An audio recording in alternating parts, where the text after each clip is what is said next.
Now, there are certainly people who have had horrific experiences and terrible things done to them. And I've had some things myself like this. And they are excused for not knowing whether it's extraterrestrial or man-made, because who would know this? But at the same time, there are people who should know this or have known it who have covered it up. And this we cannot allow any further. This has got to be called out. The other problem is when you have people like Dr. Bell who have been having these experiences, we have to understand that there are some very, very good people out there speaking about information, experiences they've had that they do believe to be extraterrestrial. That, in fact, and I'm thinking now of a man I haven't met, but who is a wonderful gentleman from all accounts, a guy named Corey Good, and who's doing the Full Disclosure Project, and he and I are like hand in glove, supportive of many things, but some of the things he's recounting about slave trade and slave planets and things of this that he experienced because he was, as a 6 or 7 year old, I understand, taken into the military abduction program, like Dr. Bell. And I have no doubt he believed that those events were extraterrestrial. But I think that what I want people to understand is we have to be very careful about our assessment of what's out there in the universe based on people who have been in these programs who are, and I know that there was an executive at Gaia TV who was furious that I used this word, but who have been victims of this. And I don't think it's wrong to say if you're a 6 or 7 year old child and you're taken into a military abduction program and have stuff done to you, you've been a victim. I know that there are other people. I know Dr. Bell was a victim. Now, this is not to say that the person is a bad person or a wrong person. It's just to say that we have to look at what is being shared and understand that there could be information that is accurate, information that might have been scripted, information and experiences that have been had that have been programmable. So the holographic psychotronic systems that have been in existence since the 50s would allow for people, and have allowed for people, to have experiences that they 100% believe. Just as the man told me, people would believe that they were, if they had a conversation with their personal God, they'd pass a lie detector. They are sincere about what they're reporting. There is no, I'm not saying any deceit is in play.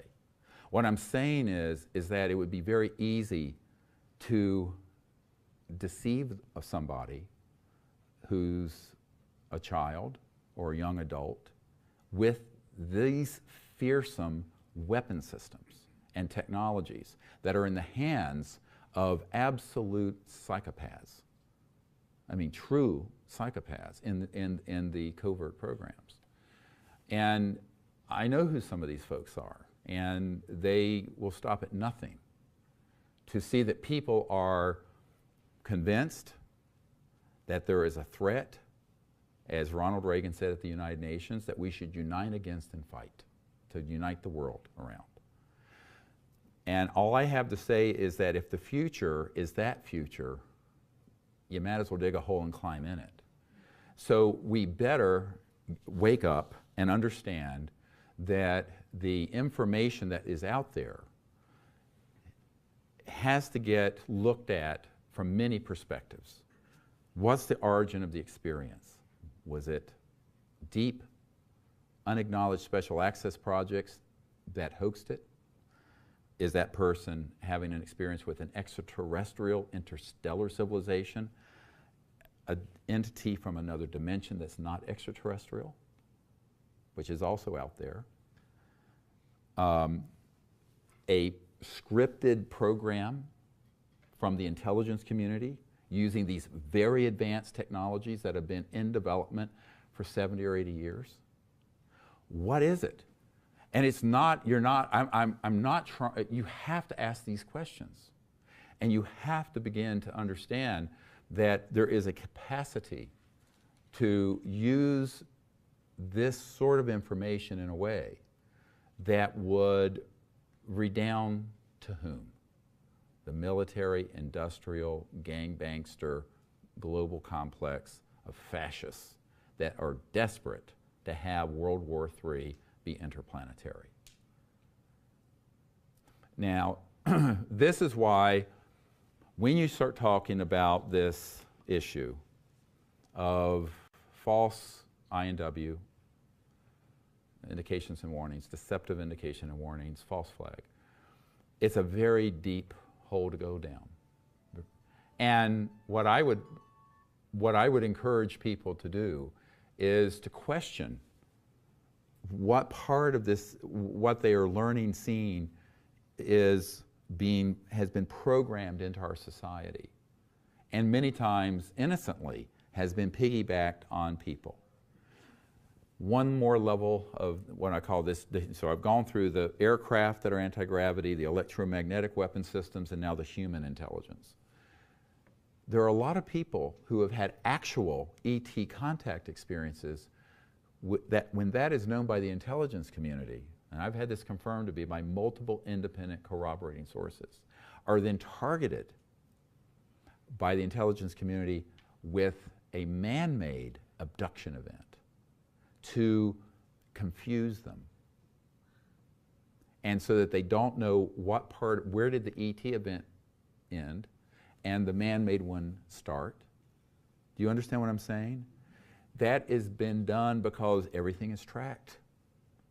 Everything is tracked. When these events happen that are ET, the intelligence community absolutely knows it's happened anywhere on the planet, and they can come in with a special operations team and then victimize that person who's had contact with an ET with a man-made, hoaxed alien encounter.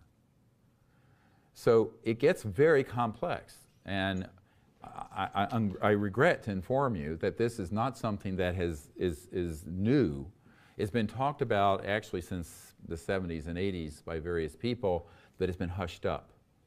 Hushed up by the UFO subculture, hushed up by the intelligence community. And the reason for it is that people don't want their paradigms changed. I think a lot of it is people don't want their belief systems challenged. And this gets into the last part of what I want to share before we take a break, which I'm sure you all need by now. And that is, let's look at the roots of human conflict. If you go back thousands of years, there is a connection that we have, millions of years, with other primates. We're 98% identical to chimpanzees and gorillas. And it's been found that chimpanzees and other monkeys do organize into troops that fight each other based on territory, based on differences, based on otherness, even if they look a little different. What are the roots of racism? What are the roots of homophobia? What's the roots of ethnic conflict? Why is this? This is the real original sin of Homo sapiens, of humans. Why do we view anything that is other than us as a threat? Well, there is some biological evolutionary specialists have said, well, this was done because there was an evolutionary advantage to groups that were forming socially to be able to dominate a territory, what have you, and another one would be a threat, so they'd get into fights and war them off, and it's very territorial. But now that we're in a civilization with thermonuclear weapons and anti-gravity and electromagnetic weapons and scalar weapons and all this, we have to have a spiritual awakening, in my opinion, where we realize that we can transcend all these isms. And I want to add another ism, alienism.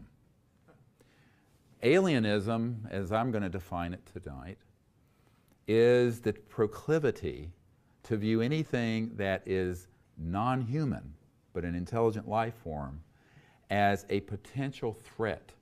And the threat is directly proportional to how different they either appear or behave from us. This is rooted in thousands of years of human experience, where one tribe would attack and rape another, one ethnicity, one religion. So whether it's homophobia, Islamophobia, religious, ethnic, racist tendencies, these have a root that go back thousands of years in human experience. And they have found that when you develop a behavior like that, epigenetically, it is passed on within a generation or two, not thousands of years. But it means, this is the good news, you can reverse it in a generation or two. We can reverse racism. We can reverse alienism. We can reverse all of these things that have divided us into warring factions. And guess what? We have to. It is a requirement of our survival.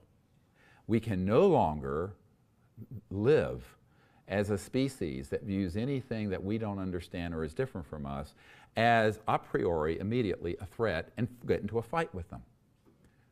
Whether it is another race, another gender, another sexual orientation, another ethnicity, or another species from another planet.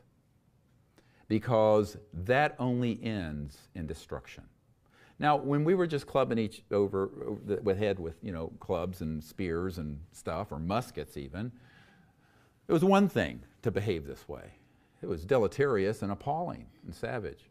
To do it with thermonuclear weapons and these other classified weapons, and then to start bamming around out in space with this consciousness of alienism and division, is fraught and very risky. So I would say that, we shall overcome this. We must overcome it. It is in our collective experience as humans, but we can also overcome it through the force of our intellect, through spiritual development, and through the realization that within the field of conscious intelligence, there's a singularity of mind, and that all life in the universe and all intelligent life is awake through that same spirit. Doesn't matter who they are, where they are. And if we view ourselves and these other civilizations with the understanding of what the conscious mind is as an omnipresent field that is non-local, that there is a singularity of consciousness in mind. As Erwin Schrödinger said, the total number of minds in the universe is one. This is the father of modern quantum physics. And we begin to experience that in our meditation, our prayers, and our spiritual consideration. And this is why I think the crisis we're in, as complex as all this is, I've tried to go through a quick trip in 2 hours. The solution is, well, not simplistic, simple. It is spiritual. It's a spiritual development. Not necessarily religious. I mean, I sort of make a distinction. Sometimes there's an inverse relationship between religiosity and spirituality. That's Greer's theorem. But not to say that not all religious people are not spiritual, but I'm just saying that if you're a fanatic religiously, you tend to not be very spiritual. And it becomes divisive. I mean, how many wars are we fighting over religious differences, which when you boil it down is ridiculous. So I think that we have to go deeper than that.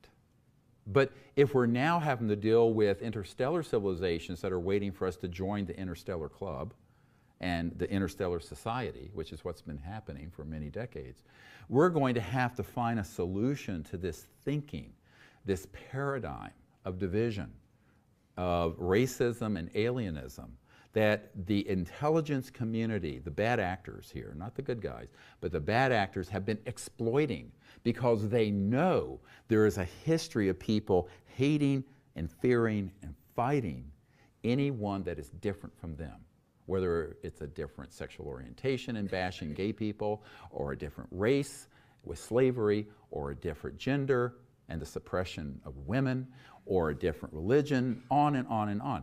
And they know that they can exploit that. And they have been exploiting it.